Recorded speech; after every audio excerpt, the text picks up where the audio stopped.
Good morning students, how are you all? I hope you all are fine. We have already started a lesson change and development in rural areas. We have covered the topic the green revolution and its social consequences.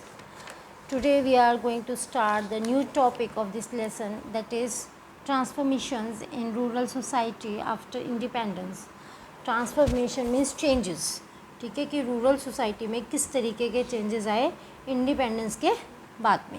Okay, तो several profound transformation in the nature of social relations in rural areas took place in the post independence period. Post independence means after independence. After independence, so many changes came in the relationship of rural areas. Especially कौन सी reasons में आया होगा? Green revolution, that underwent the green revolution. जहाँ पे green revolution आया था वहाँ पे तो बहुत ज़्यादा चेंजेस आए थे, ठीक है.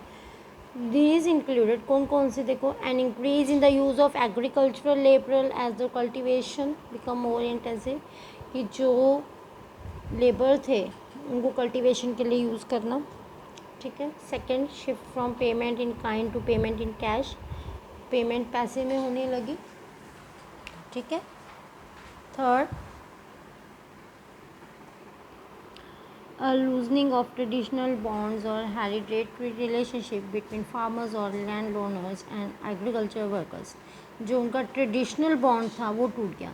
जैसे पहले ग्रैंडफादर मतलब कि वहाँ पे लेबर हैं, फिर उनका बेटा लेबर है, फिर उसका बेटा लेबर होगा, फिर उसका बेटा लेबर होगा. इस तरीके से वो बॉन्ड था, जो ट्रेडिशनल बैंड था, जिसको हम बॉन्डेड लेबर कहते थे, ठीक है. बंधुआ मजदूरी एक तरीके से, जो कि ये पता था उन्होंने उसी के पास लेबर करना ही करना है, उस चीज़ को ख़त्म कर दिया इसने.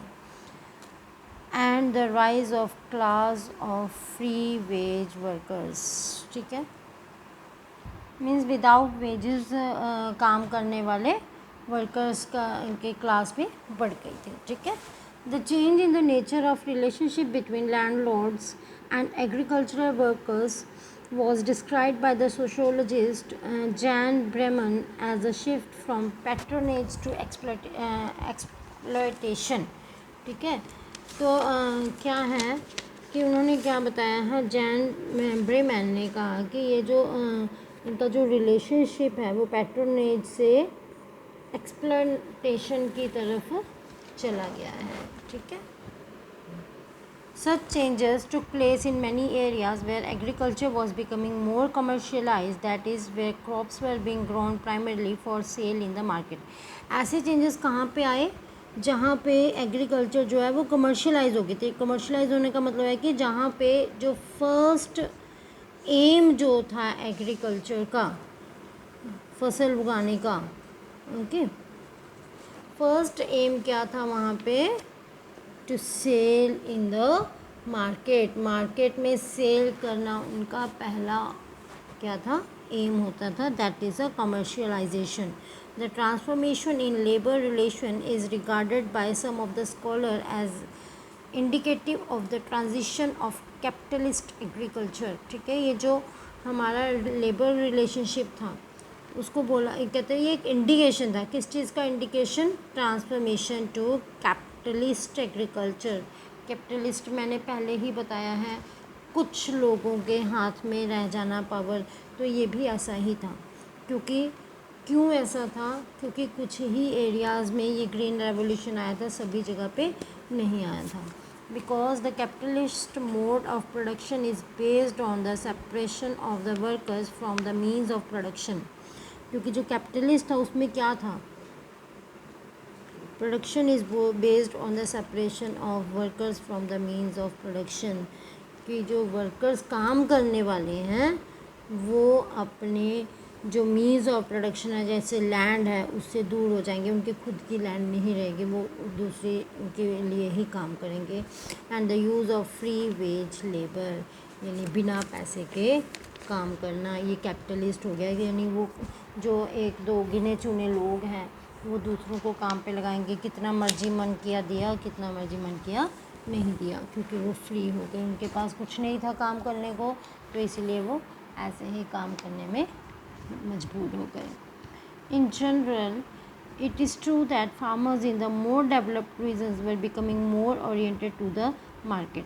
अगर हम देखा जाए कि जो फार्मर्स थे ज़्यादातर रीजन्स में क्या थे, वो मार्केट ओरिएंटेड हो गए थे, क्योंकि सारा का सारा सामान किस लिए बनाते थे, मार्केट में बेचने के लिए.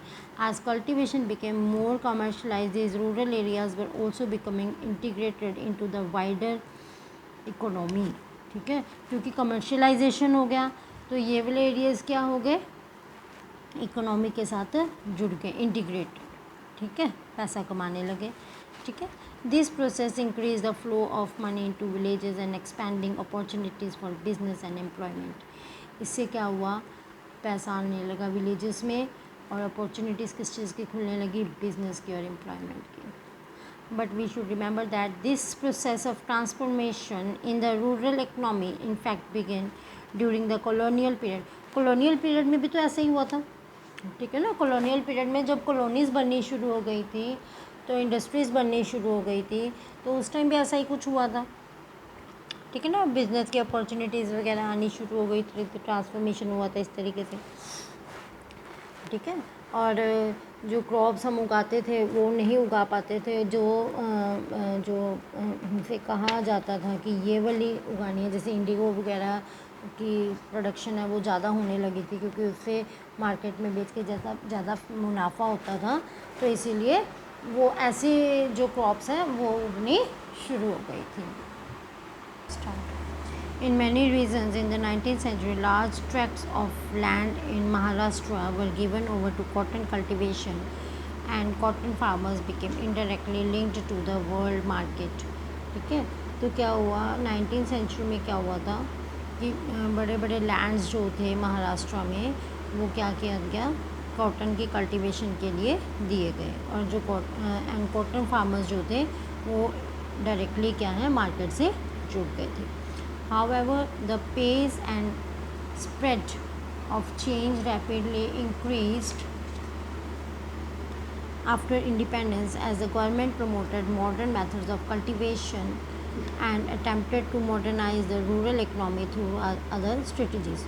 ये जो स्पीड है किस चीज़ की, मार्केट के साथ जुड़ने की, कमर्शलाइजेशन की, ये काफ़ी ज़्यादा इंक्रीज़ होने लगी आफ्टर द इंडिपेंडेंस, क्योंकि सरकार ने क्या करना शुरू कर दिया, नए नए मेथड्स जो हैं वो कल्टीवेशन के शुरू कर दिए. ठीक है, एंड अटेम्प्टेड टू मॉडर्नाइज, और जो रूरल इकनॉमी है उसको मॉडर्नाइज करना, उसको स्ट्रेंथन करना शुरू कर दिया अलग अलग स्ट्रेटजीज़ के ज़रिए. जैसे the state invested in the development of rural infrastructure such as irrigation facilities, roads, electricity, and on the provisions of agricultural inputs including credit through banks and cooperatives. यानी क्या है कि स्टेट ने इन्वेस्ट करना शुरू कर दिया ताकि रूरल इंफ्रास्ट्रक्चर में डेवलपमेंट आ सके, जैसे कि इरिगेशन के लिए की फैसिलिटीज़ देना, सड़कें, इलेक्ट्रिसिटी देना किसानों को. ठीक है, और इसके अलावा और भी चीज़ें, मान लो इनपुट्स के लिए हमें पैसे की ज़रूरत है, तो पैसे कहाँ से ले सकते हैं, वो लीज पे, बैंक्स, कोऑपरेटिव्स. ठीक है, यहाँ से. The overall outcome of these efforts eight rural development was not only to transform the rural economy and agriculture but also the agrarian structure and rural society itself. ये जो development थी, इसका जो outcome था, ये सिर्फ रूरल डेवलपमेंट ही नहीं आए. ठीक है, मतलब कि ये जो यहाँ ये सारी चीज़ें हुई थी, तो इससे सिर्फ इकनॉमी या एग्रीकल्चर को ही बढ़ावा नहीं मिला, यही चेंज नहीं हुई, बल्कि इनका जो स्ट्रक्चर था, एग्रेरियन स्ट्रक्चर जो था, ठीक है, और वहाँ की सोसाइटी जो थी वो भी पूरी तरीके से चेंज हो गई. कैसे, मैंने पहले भी बताया था कि जहाँ पे तो बहुत ज़्यादा वही ये अनइवन रहना. ठीक है, जैसे जहाँ पे तो ग्रीन रेवोल्यूशन आ गया है, वहाँ पे तो बहुत अच्छे फैसिलिटीज़ मिल गई, और कुछ जो है रिमोट एरियाज़ ही रह गए. इस तरीके से चेंजेस आने शुरू हो गए. This much is for today. Bye students.